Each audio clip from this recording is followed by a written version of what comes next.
जो समस्या थी 7.4 की प्रॉब्लम जो तुमने पूछी है 12, 15, 16, 18। तो सबसे पहले हम डिस्कस करते हैं क्वेश्चन नंबर 12 पे। तो भाई 12 में इसने दिया है आई बराबर इंटीग्रल ऑफ 1/√7 - 6x - x²। तो बेटा मुझे नहीं लगता कि इसमें कोई समस्या का विषय दिखाई दे रहा। मुझे लग रहा पूर्ण वर्ग नहीं बनाना आया होगा तुम्हारे से। तो बेटा पूर्ण वर्ग बनाने के लिए सबसे पहला काम आप माइनस कॉमन लेंगे, क्योंकि x² के साथ केवल 1 रहता है। तो ये आ गया आपका x² + 6x और -7। उसके बाद का कार्यक्रम सेम ही है, x² + 6x और बेटा 6 का आधा कितना हुआ 3। तो 3 का स्क्वायर आपने जोड़ दिया और 3 का स्क्वायर आपने घटा दिया और माइनस आ गया आपके पास 7। तो माइनस पूरे के बाहर ये आया आपका x + 3 का होल स्क्वायर -9 - 7। तो ये आया बेटा माइनस के अंदर आप गुणा कर दो, 9 और 7 कितने हो गए आपके 16। तो ये आ गया बच्चों आपके पास 16 माइनस x + 3 पूरे का होल स्क्वायर। 16 को आपने लिख दिया 4 का स्क्वायर और माइनस x + 3 का होल स्क्वायर। बेटा a² - x²। सेम फॉर्मूला बन रहा। अब इसको आप इजीली एकदम कर पाओगे। उसके बाद 12 के बाद आपने पूछा है क्वेश्चन नंबर 15। 15 के बाद 16 भी है।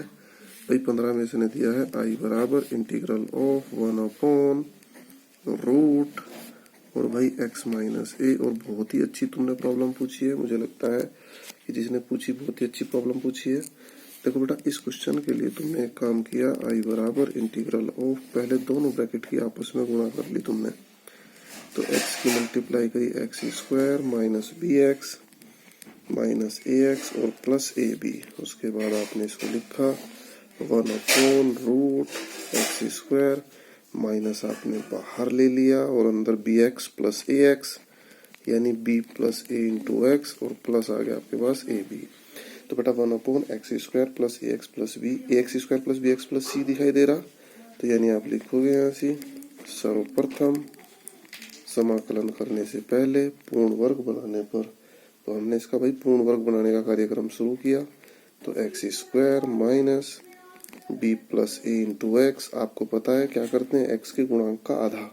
तो बेटा a + b का आधा यानी a + b/2 का होल स्क्वायर ऐड कर दिया आपने और a + b/2 का होल स्क्वायर आपने सब्ट्रैक्ट कर दिया और प्लस ab जो था वो हमने एज इट इज लिख दिया प्लस ab। यहाँ तक की बात सबकी समझ आ गई होगी। तो ये बेटा x माइनस और a + b/2 और ये आ गया आपका पूरे का whole square. x minus a + b/2 पूरे का होल स्क्वायर, चाहे आप चेक कर ले a² + b² - 2ab। सेम आ गया। अब जो जो बच गया भाई इसके बारे में सोचो आप लोग। प्लस वाला पहले लिख दो, माइनस वाला बाद में लिख दो।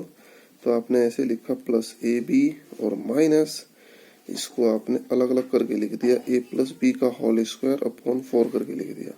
अब बेटा प्लस पहले है तो आप इसमें ब्रैकेट भी लगा सकते हैं, कोई दिक्कत नहीं। माइनस पहले होता फिर थोड़ी समस्या थी, क्योंकि माइनस अंदर के चिन्ह बदल देता है। अब आप क्या करेंगे, इसमें अंदर एलसीएम लेंगे। तो बेटा ये आपने लिख दिया x माइनस a + b/2 पूरे का होल स्क्वायर और प्लस 4 आपने एलसीएम ले लिया 4ab माइनस ये a + b का होल स्क्वायर था, इसको आपने ऐसे लिख दिया a² + b² + 2ab।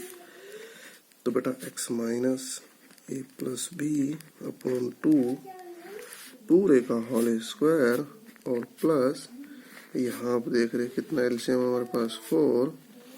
और बेटा यहाँ आपने इसको ऐसे लिखा 4ab - a² - b² और -2ab।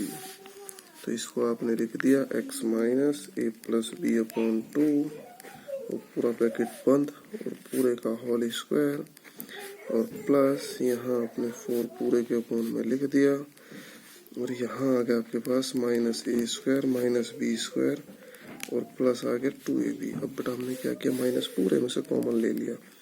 तो यहाँ आया x माइनस a + b/2 और पूरे का आ गया आपके पास होल स्क्वायर।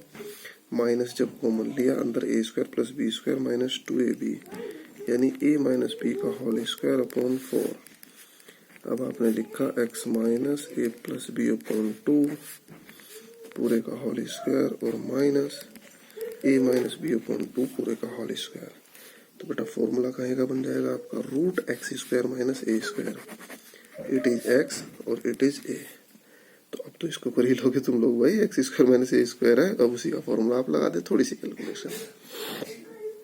15 के बाद आपने 16 पूछा है, तो भाई 16 में आया आपके पास आई बराबर इंटीग्रल ऑफ 4x प्लस 1 और पूरे के अपॉन में आया आपके पास root 2x square plus x minus 3 into D x.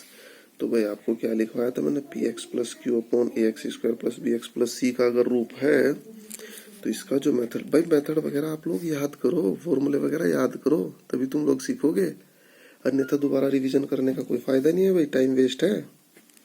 4x plus 1 यानी p x plus q is equal to, आप ऐसे लिखते थे a d by d x of 2x square plus x और माइनस 3 और प्लस लिखते थे आप बी।